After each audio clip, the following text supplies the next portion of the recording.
Sir, ஒரு மலையாளி ஒரு கேரளத்தைச் சேர்ந்தவர் ஒரு மாநிலத்திற்கு வெளி மாநிலத்துக்கு போனால் அந்த மாநிலத்தில் எப்படி ஒரு டீ கடை ஆரம்பிக்கலாம், ஒரு சாயா கடை போடலாம், ஒரு பஜ்ஜி போண்டா கடை போடலாம் என்றால் ஒரு மலையாளி யோசிப்பார், இடத்தை தேடுவார்.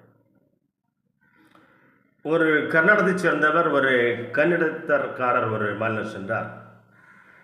எப்படி இந்த பகுதியில் ஒரு வெஜிடபிள் ஷாப், ஒரு காய்கறி கடை அல்லது ஒரு பழக்கடை ஆரம்பிக்கலான்னு ஒரு இடத்தை தேடுவார், ஒரு பகுதியை தேடுவார். ஏன் நார்த் இந்தியன்ஸ் குறிப்பாக பார்த்தீர்கள், ராஜஸ்தான், மத்திய பிரதேசம், பீகார், உத்தரப்பிரதேசம் வருகின்றவர்கள் வெளிமாநிலம் சென்றால் எப்படி ஒரு பான்பொரி ஒரு கடை போடலாம், பான்பொரி எப்படி விற்கலாம், எந்த இடத்தை தேர்வு செய்தால் நல்ல வியாபாரம் இருக்கணும் யோசிப்பாங்க, தேடுவாங்க ஒரு தொழில் பண்ணுவதற்கு.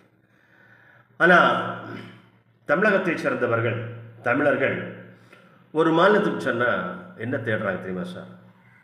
என்ன தேடுறாங்க சொல்லுங்கள் சார்? அந்த கடை இங்கே இருக்குது, அந்த கடை இங்கே இருக்குது சார், கடை இங்கே இருக்குது சார். கடை எப்போ மூடுவாங்க சார்? எப்போ திறப்பாங்க சார்? எப்போ கிடைக்கும்? எங்கே சார் இருக்குது சொல்லுங்கள் சார்.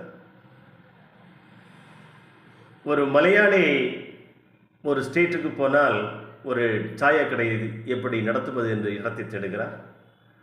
ஒரு கன்னடக்காரர் ஒரு வேறு மாநிலத்துக்கு சென்றால் ஒரு காய்கறி கடையை எப்படி நடத்துவது என்று அதற்குரிய இடத்தை தேடுகிறார்.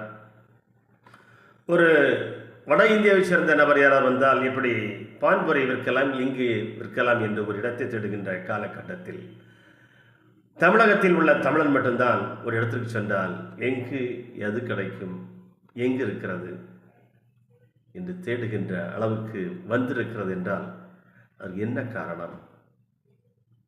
கடந்த 55 ஆண்டுகளுக்கு மேலாக தமிழகத்தை ஆண்டு கொண்டிருக்கின்ற இந்த திராவிட மாடல் ஆட்சி காரணம்.